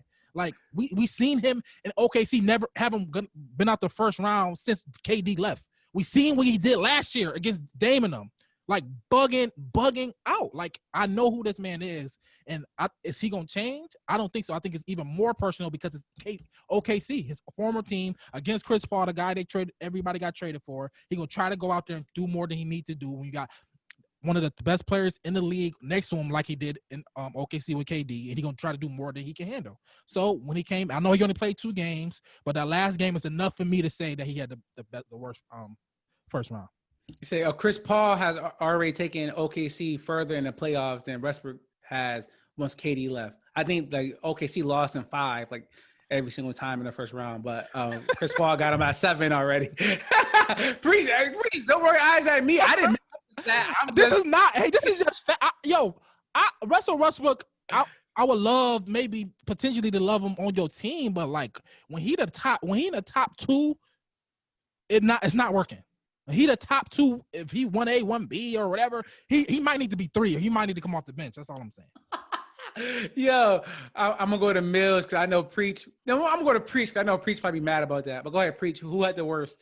I'm not mad at all. The Rockets are gonna win, and then Russell Westbrook is gonna show you what he's worth when he. What happens when they lose? Do they trade Westbrook? But they're not gonna lose. But anyways, probably I guess the Pelicans. First round, bro. Playoffs. Oh, they didn't go. Okay. I just wanted to say Zion was fat again. He wasn't fat. I did, but probably. Oh my god. I would say the Blazers. I think that Dame did all this hoopla to get in to the bubble. Yo, preach. and- You got to stop paying attention to fantasy football. I asked of the teams who won. You said who had the worst? We're gonna skip Preach. Of the teams who won. We're gonna skip him. We're gonna skip him. We're gonna go back to him. Okay, Because you can go. he gonna feed. He Yeah, gonna go ahead, play Mills. because I'm gonna probably take him to this level he gonna go to anyway. And I'm gonna say Paul George. And we all know Preach hates Paul George, but Paul George played terrible basketball. He had one good game that entire series. I called it out believe too. Yeah, you said he's gonna have 30 the next two games. He had 35, then he had like 15. So you're wrong. But He averaged Paul George, 3, whatever. not Not this bad. series, no. No, in the, But in the Paul next George two is terrible. Paul George is terrible. Oh, I yeah. think he shot under 40%. He played about 75 to 80% of the minutes, and he was just overall bum on the court. I'm gonna read out the stats to you real quick. Game 1, he had 27 points, but he shot 10 for 22. That's under 50%. That's not 40% is great. What are you talking about? 43%. It gets better. It gets better. You get worse. Game 2, he had 14. No, it gets better. He shot 4 for 17. He's a bum. That made it That's get awful. better. That's just okay. Game 3, he had 11 points, 38 minutes. He shot 3 for 16. Terrible. Game 4, 45 minutes. He had 9 points. Shot 3 for 14. Game 5? Game 5, he had 35 points, 12 for 18. That's the best game he had. 3 rebounds, 2 assists. So he wasn't passing the ball. He was just going with his gift, which he should do every game. In the last game, he had 15. He shot 6 for 19. Like, the man was just overall terrible. The claw And saved we him. look to him as being one of the better players in the league. Somebody, I'll buy his jersey. You know what I'm saying? That's one of the players I'm gonna buy. Well, Mills, you get jerseys for like $35 somewhere. Chill, bro. Okay. Just giving out too much information, bro. But Paul George had the worst. He was probably the worst player that won the playoffs. I got it, Mike. I'm gonna be honest. You know what? I'll agree with Russell Westbrook. I was watching it last night, and he was terrible. Like it was very frustrating. People try to cut you off, but people say that you don't say sorry. Preach to it all the time. That's people, fine. People say you remind them of Russell when you played you know in what? high school. I did, and the good parts, but it reminded me of honestly, and Mike can attest. It reminded me of the East High game. It really reminded me of my East High game. I Almost quit.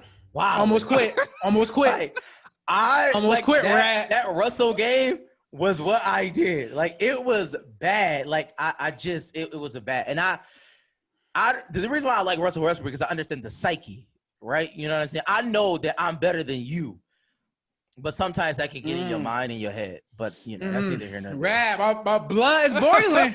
Bruh, I get mad every single time I think about that game. You brought it up, so I'm going to talk about it a little bit. Rap. Their top 4 players I remember this. suspended. Oh, I remember this. Academic reasons. They had one player. I'm like, oh, we about to give them work. Bro, I had 15, and like by halftime, I was like 3 for 5 from 3. I'm hot. I'm feeling good. We up by like 15. Bro, the second half come. I didn't take another shot. And bro, I ended the game with 20 points. Preach went face. Because the point guard on the other team got hot. Yep. And he ended up going for 30. So Preach tried to match him. And that day, Preach didn't have it. I didn't go face. I just was turning. I wasn't making good decisions with the basketball. Like, I wasn't shooting. I stopped getting the ball. I don't know what happened. I was on fire. I literally I walked into the locker room after the game. Even y'all lost for the game. Yes, oh my God, yes. For the game winning shot, yes. Bro. They came back. Game winning shot. Mills. It's funny. Mills got subbed in and fouled him to let him go. Make the 2 shots to go up by 2. Bro, I am wide open on the 3. Mills fought. I'm wide open on the 3 for the game winning shot. I took it. Sam put up from half court on his step. OKC. I'm like, yo, Lillard. Bro, it was like 3 seconds left. I am wide open. I Mike, it remember was not that. 3 seconds left. It was Bro, not 3 seconds. it was enough time for you to pass me the ball. They drew up a play for a better shot. I remember that. They drew up a play for me. Sam was the beginning of the play. You know the like Mike joint when like Mike do the joint. Sam was Sam supposed made to a pass the decision ball. before, like, you- Sam made a decision. I'm about to show No, I'm in the my nicest player here. In my defense, and we can move on, they was denying Mike. They went out. Bro, I was wide open, bro. They- So, Rat, I went to the locker room. I didn't even wait for Coach to get in there. I grabbed my stuff and I left.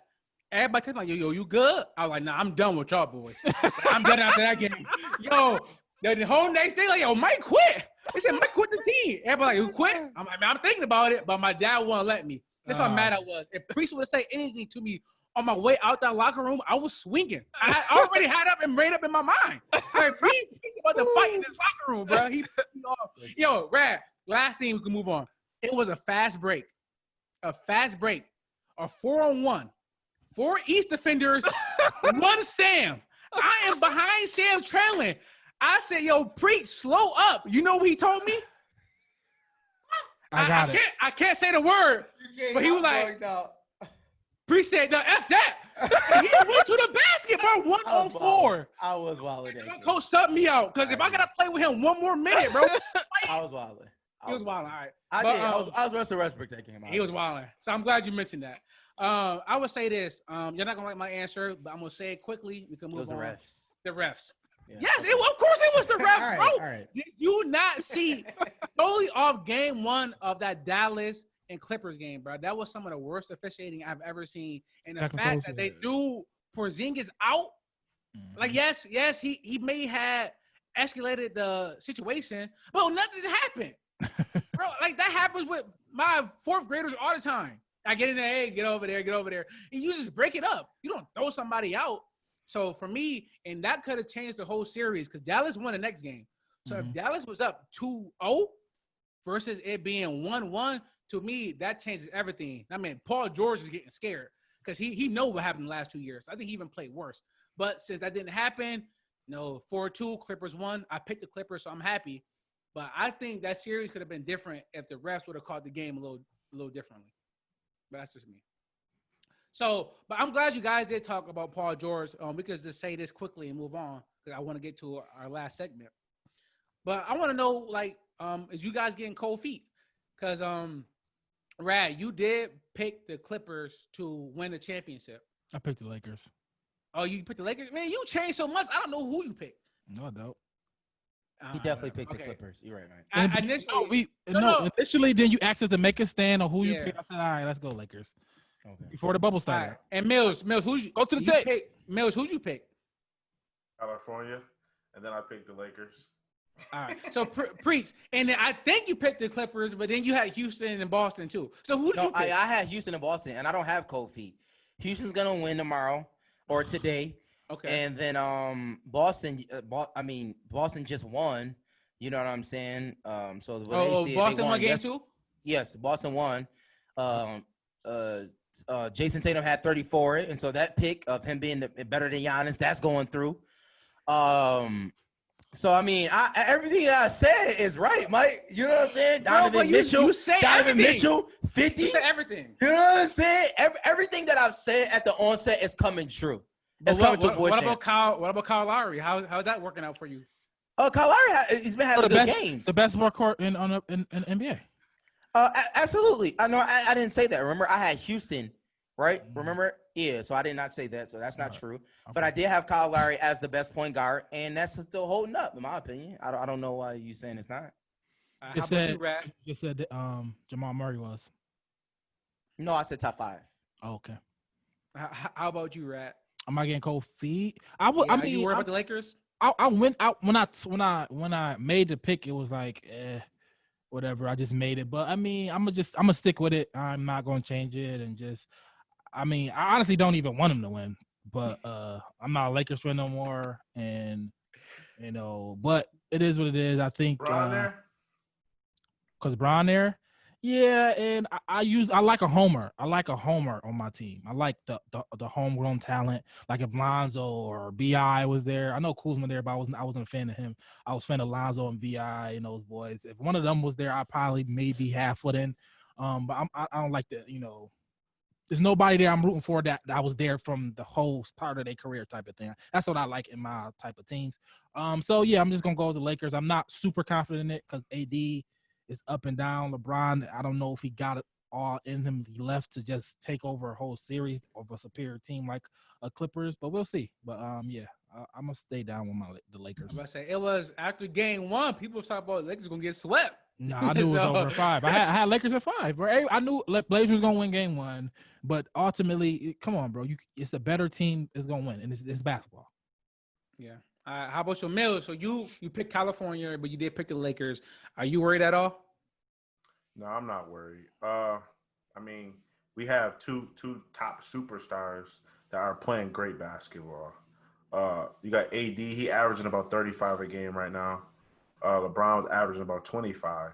And if they keep that same pace, they can't be stopped. I honestly think Bron can give you 30 any given day. I think he just has that killer instinct that some people may not agree with. But I think he can give you 30 any given day. And like I said, as long as AD's healthy, he'd be good. I mean, role players definitely have to play a major role. In game 1, they did not. They were terrible. I think the coach still has to, find that good rotation that he needs to, get going. That's not good. Second round of the playoffs, they find a rotation. Bro, they didn't find it, bro. I'm not gonna lie to you, they didn't find it. I do like Dwight Howard on the court though. For some reason, I like Dwight and AD on the court at the same time. It gives the game a different feel, and Dwight gonna use all 5 of his fouls. So 6. Nice. The NBA changed that a while ago, Mills. Yeah, I'm tripping. I would say, I don't know. I mean, Gary Trent Jr. was checking him. Like, I never really understood what was really going on there. That LeBron literally seen the whole court with no problem. That's why he had average. Disrespect. Yeah, No, for real, bro. It's disrespect. But so in Portland, I think Portland and what Dame was doing, like in their regular season of the bubble, I think that was, not to say it was overblown, but it was cool, right? Nobody was really playing defense or whatever. But when it was time to really lock in, Portland can't do that. They literally let everybody score on them all the time. And Dame wasn't going for 60, so they just wasn't scoring enough. And he's not Steph, by the way, but that's here nor there. That's here nor there. And their bench was awful. And I picked the Bucks, and I'm worried. Yes, I'm worried. You gotta be worried. I'm in his matchup dependent, right? But what Jason Tatum, what he did to Kyle Lowry and Van Vliet, obviously, the Bucks got bigger guards, but Tatum looked crazy. He looked crazy. The Boston is a team. If they had a better big man, I'll be worried. But I feel like Giannis could still do whatever he want against Boston. Gordon Hayward still ain't playing either. He probably think 4th best player or whatever, but he's still a big piece. That's still not been playing with him yet. So we're gonna see if the Bucks get past the Heat, because the Heat balling. All right.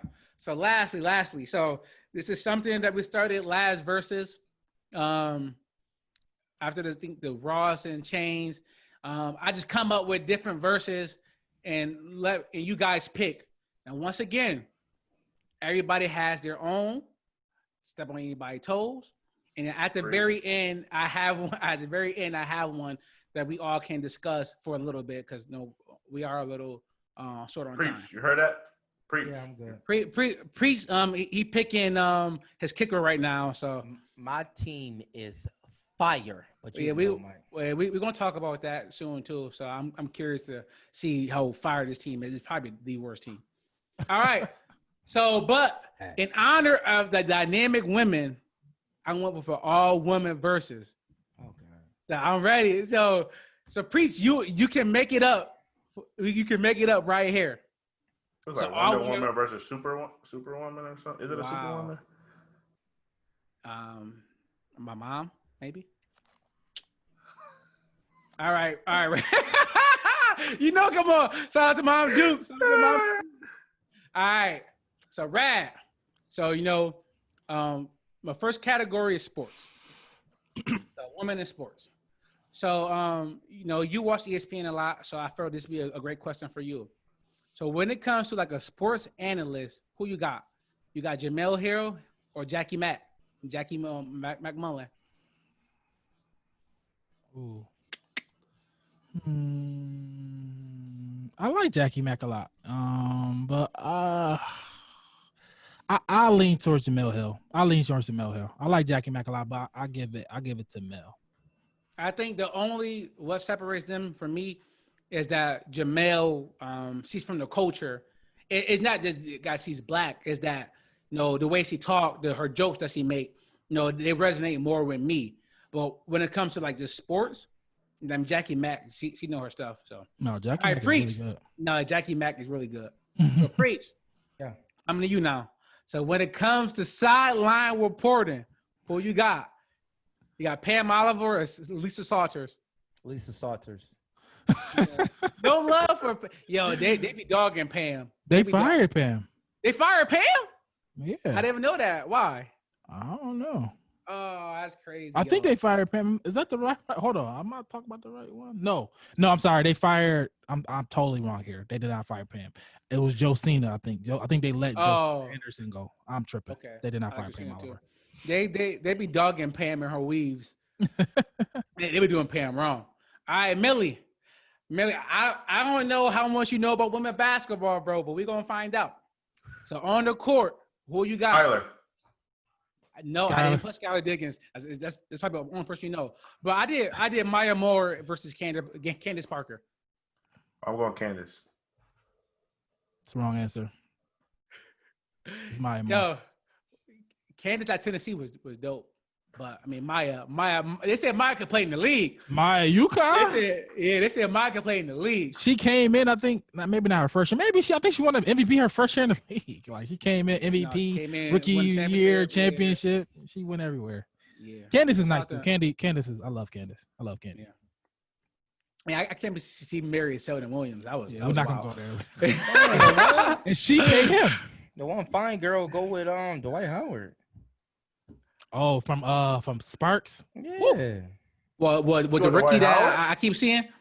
Yeah, the rookie that you keep saying, yes. Yeah. I think they're engaged. Really, that's all I see is like clips of her. All right, Rad. Oh. I'm coming to you. You and a fiance in the whip, and she asks you who you want to listen to. And you only got two options. It's like Cardi or Nicki. Who you going with? Man, your sister-in-law watching too, Rad. You gotta make a good choice. She gonna air you. You picked the wrong one.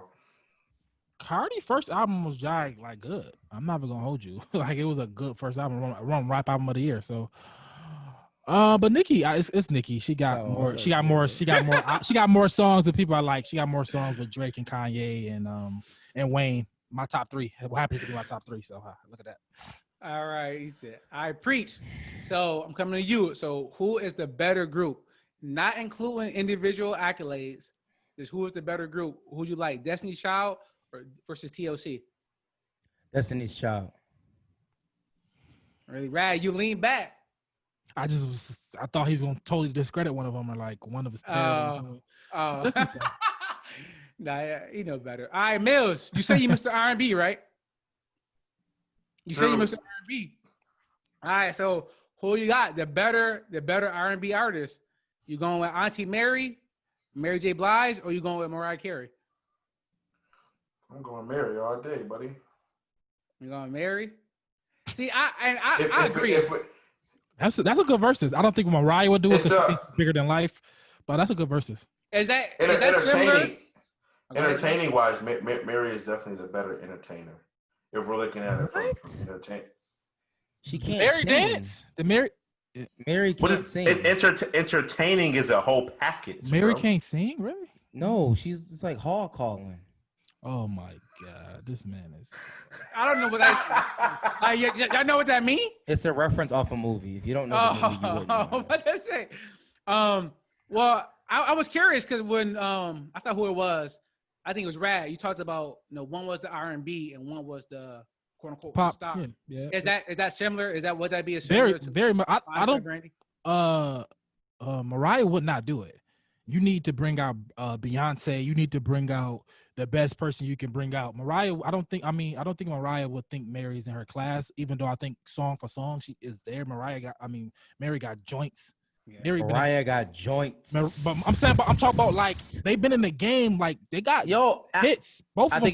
It's a good matchup. I'm saying Mariah would think fights. I think Mariah would think it's disrespectful, but it's a better matchup than she would think it would be. Styles make fights. That's a style. That's a style right there. I agree. Styles make fights. Yeah. Say Mary dropping stuff with like meth. Mary got them. You know what I mean? Mary got some. All right. So Rad, I'm coming to you now. The next one is sitcoms. So Rad. So who was boozier, Hillary or Whitley? Ooh,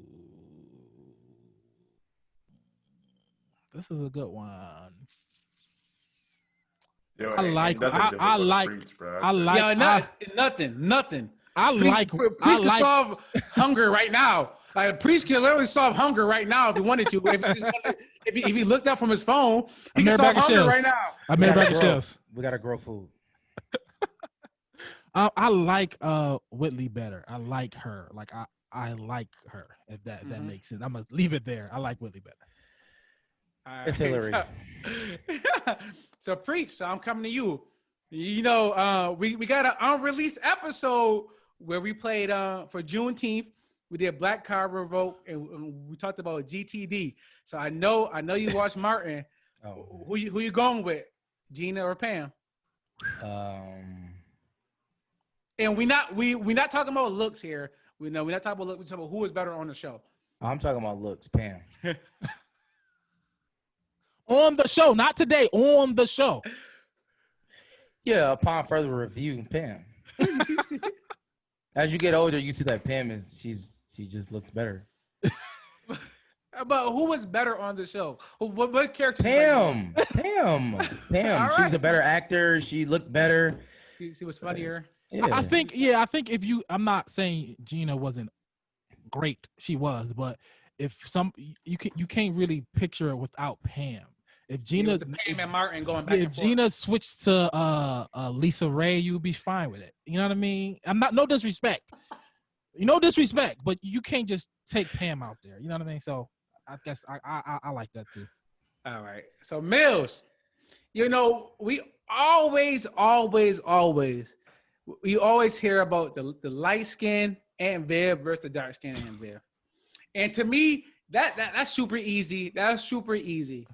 But I feel like it's one that go under the radar that we don't talk about enough. And maybe because the show wasn't as big as Fresh Prince, but I loved the show growing up. So tell me who you got. You got dark-skinned Harriet Winslow or you got light-skinned Harriet Winslow? And did you ever know that they switched? Did you even notice that they switched her? To be honest with you, I watch that show every day when I come home from work. Really? I swear. That's one of my favorite shows, man. One of my favorite shows. So on channel 184, you got Why is it because you look like you look like Waldo? I never heard that before. But it's really not even that many episodes with light skin here. No, I think it's only like 9. It's not none at all. So she really doesn't exist. And I think when you look at her, you see dark skin one anyway. So she's not there. You might be like, is that his sister? What? He got a sister? There. Yeah, I don't know why they switched her. I don't know why she left. It was 9 episodes. I guess they're like, you know what, this is awful now. We're just gonna go ahead and cancel the whole series. Because like I said, when I looked it up, because at first I did have dark skin Aunt Viv versus light skin Aunt Viv. I'm like, but like so many one person I like. I thought she was going to throw that drink because I was about to do the dark skin, the dance drink. I was about to get the drink in real quick. Oh my god, no Mills, I don't want to see you dance in like ballet. But all right, so the last bonus one, and I tried to find one that was similar to like the Will and Denzel. Yep. And to me, it's not close.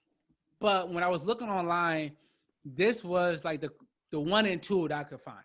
So I was just curious to see what y'all think. And so who do y'all think is the better actress? Halle Berry or Angela Bassett? Angela Bassett. Angela Bassett. I'm trying to have a fight for Holly. I'm trying to think of the fight for her. And I can't think of a fight for her. Yeah. It's Angela Bassett. And she looks amazing at six. Was she 60 now? Oh my, she's beautiful, beautiful woman. Beautiful woman. She looks great. Yeah, Black bro. don't crack. Yo, it's funny, right? Because I seen people talking about, oh, Monica still got it. Monica still got it. I'm like, she's 39 years old. I'm like, yo, acting like she's Angela Bassett. Like, yeah, she is Angela like Bassett, 60, she is beautiful. like She got 70, it. like Jada mom. Like these And women are like Holly Berry don't got a what's love got to do. She don't got that. That, you know what I mean? She don't got like that a type of role or waiting to excel. Whatever you want to say, Stella got us group. She got some roles, but she don't got like those joints. You know what I Yeah. mean? She don't got that. That's why I thought about Viola Davis. But I'm like, I don't think nobody, to me, for my money, nobody's touching. I think that would have been better. I think that would have been better because Holly, I think she won her Oscar for Monsters Ball, and you know, it was some some pushback on that, why she got it and all that type of thing. And Catwoman wasn't great. Did somebody just pop champagne? Oh yeah, we're having a party. I kicked my chair down. Having a party. We having a party. And her Catwoman wasn't like really great. I don't know what's her iconic role. Do y'all know? Boomerang. Boomerang. Whew, she was. But I don't know. Losing Isaiah, she was good. You know, Monster Ball, I guess, is her iconic role. She got an Oscar for it. Storm and X-Men, but yeah, that's it. So maybe Angela I should Bassett is Black Panther mom. Yeah, you know what I'm saying. I think it was Babs. Yeah, I think she was in Bab. I think that's her iconic role. Oh no, it's not. It's I don't think so. It's Monsters Ball. Swordfish. Yeah, she wasn't Swordfish. I don't know. Maybe I should do like Halle Berry versus like Taraji P Henson or something. I thought that would have been a little better. Maybe I like Taraji though. I like Taraji too. Yeah. I think Halle Berry gets a knock because she doesn't really have a black role in movies. Like because she's so pretty to the main general public, and I think they kind of pigeonholed her into certain roles. Like she's a pretty good Losing actor. Isaiah, she was black as black can be. No, I know. I'm just saying like maybe early in her career, but like as her career progressed, like she was a sex symbol. Like she was Halle Berry for God's sakes. Yeah, Boomerang. Yeah, she was Halle Berry. Yeah. And I think that's why she get elevated, right? Because maybe she does have that the white audience, because she's the pretty light skinned black girl that looks better role type of thing. So people, I think that's why she was second on the list. But it's not. If you ask black people, I don't think it's an argument. I don't know who. I think a lot of people put Viola Davis over. I would think just her because her roles probably you felt them more. You know what I mean? Yeah. Now if I see Viola Davis or something, I'm like, all right, I'm gonna feel something. Was she acting? Was she on the screen? I'm gonna feel something. Cicely Tyson, you know. Yeah. OG. I don't want to go way back. She's definitely an OG. She's still acting too, bro. She out here, man. But all right, but that was a great show, fellas. We got heated. I still love you, Preach. Even though we disagree, we yell and scream, but you're still my brother. No doubt. Same thing with Mills and Rad. So to Rad, great weekend for Rad. 2020 his year. Hopefully the pop then. If 2020 your year. Solid goals, man. Man, I hear that. Man. So for some of you who do follow us on Facebook, you've seen that we do have our Bills show. Mills couldn't make it this week, but Mills is on the show. It's gonna be us four plus our brother Matt. And we got some more stuff coming. White boy Matt, what up? White boy Matt. So we got some more stuff coming for y'all. I ain't gonna tell you what it is yet. We're just gonna pop up on your screen. We about to flood y'all with content. Great content though. It's not gonna be watered down. I promise. It's gonna be good stuff. Everything we're gonna do is gonna be up to par, or we aren't gonna do it. So any last round table stuff before we get out of here? Mary J. Blige will watch Mariah Carey upon further review. I've been looking at my phone. I can't believe you even disrespected Mary. Because Mary can't sing better than her, but she would just watch her. Man, now she can. Mary range is crazy. Her range as far as which song she could pull from. Oh, okay. I might say her range. She's terrible singing. But, oh my god. But anyways, Mike, you fine. Mary got them pain. Them pain joints hit different than Man. that Christmas her Mariah Christmas album. That's cool and all. It's But painful noise. Yeah, that's what it is. Oh, Yo, nah, man. Mary been through some things, man. she been through Mary, it all. Mary got some stories she can tell. Woo! It sound like it. You're right. Yeah, so Mariah gonna lose that. Mariah gonna lose it. She just can't win that. She got to give somebody else. She got to go somebody poppy. Got to be Mariah and like Britney Spears or something. Britney Spears. I mean, Mariah got songs that Mariah Madonna or something. There's some songs that Mariah played that it will wash Mary. But I'm just saying, for 20 songs, I think Mary will win. I don't know. I can't think of a song right now that's better than "I'm Not Gonna Cry." So that I don't know what Mariah got. All I Want for Christmas Is You. That Like, is what my are you favorite talking Christmas about? song. That That's is my literally favorite one of the Christmas greatest songs of all time. That's my Like, favorite what are you Christmas talking song. about? I'll And give you then that. We Belong Together. Like what? Like that was a marriage anthem for like 20 years. The only thing that Mary has got an anthem of was Breaking Up, but that's neither here nor there. And those Like, hit, you can go, man. those hit harder, bro, and you know that. I bet they Those- do. Mary coming out with Stop It. Oh no, what Touch It with Buster when Mary dropping Touch It. I don't think she's ever gonna play All that. right, man. All right, yo, Mariah. Why would she play that? Yo, Mariah, if you are willing, take the challenge. I can set it up.